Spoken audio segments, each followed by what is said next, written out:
Good morning, I'm Lauren Hayes for the Finance News Network. Stocks rallied Monday for the start to the new month and quarter as Treasury yields eased from levels not seen in roughly a decade. The Dow Jones Industrial Average ended the day 2.7% higher. The S&P 500 rose 2.6% after falling Friday to its lowest level since November 2020, and the Nasdaq advanced 2.3%. Those moves came as the yield on the 10-year US Treasury note rolled over to trade at around 3.7% after topping 4% at one point last week. The 10-year Treasury yield seems to be the major indicator for a market move. If the yield goes up, equities likely remain under pressure. For the month, the Dow shed 8.8%, while the S&P 500 9.3%, and the Nasdaq fell 10.5%.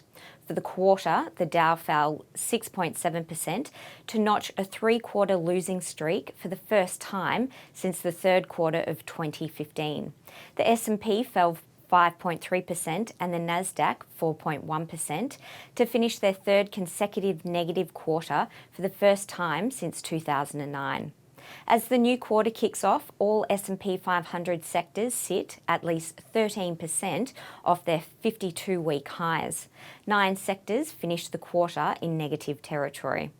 Overnight, across the sectors, energy outperformed as oil prices jumped nearly $4 a barrel on Monday as OPEC considered reducing output.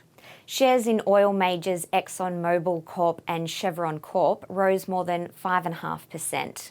Best performing thematics included EV battery, solar, semiconductors, silver, aluminium and copper stocks.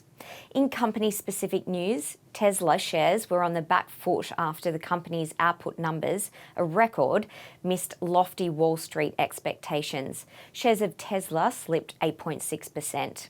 In Europe, shares in Credit Suisse continue to be under pressure after the Swiss bank spent the weekend battling rumours about its financial weaknesses. Despite assurances from its CEO on Friday, rumours among traders that the firm's liquidity was in trouble sent its credit default swaps, securities that essentially gauge market perceptions of a company's financial health, surging to a record, indicating deep concern.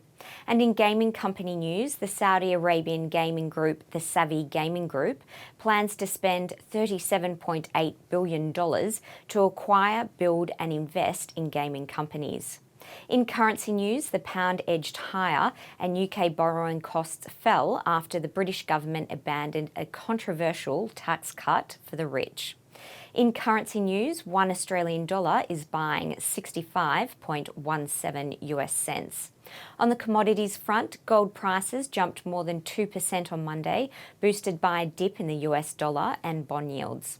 Gold jumped 2.2%, silver gained 9.1%, copper added 0.1%, and oil jumped 4.6%. The RBA will announce its interest rate decision today. Expectations are for a 0.5% rate rise following the Fed's recent 75 basis points increase. The SPI futures are pointing to a 1.6% gain. I'm Lauren Hayes. Have a great day.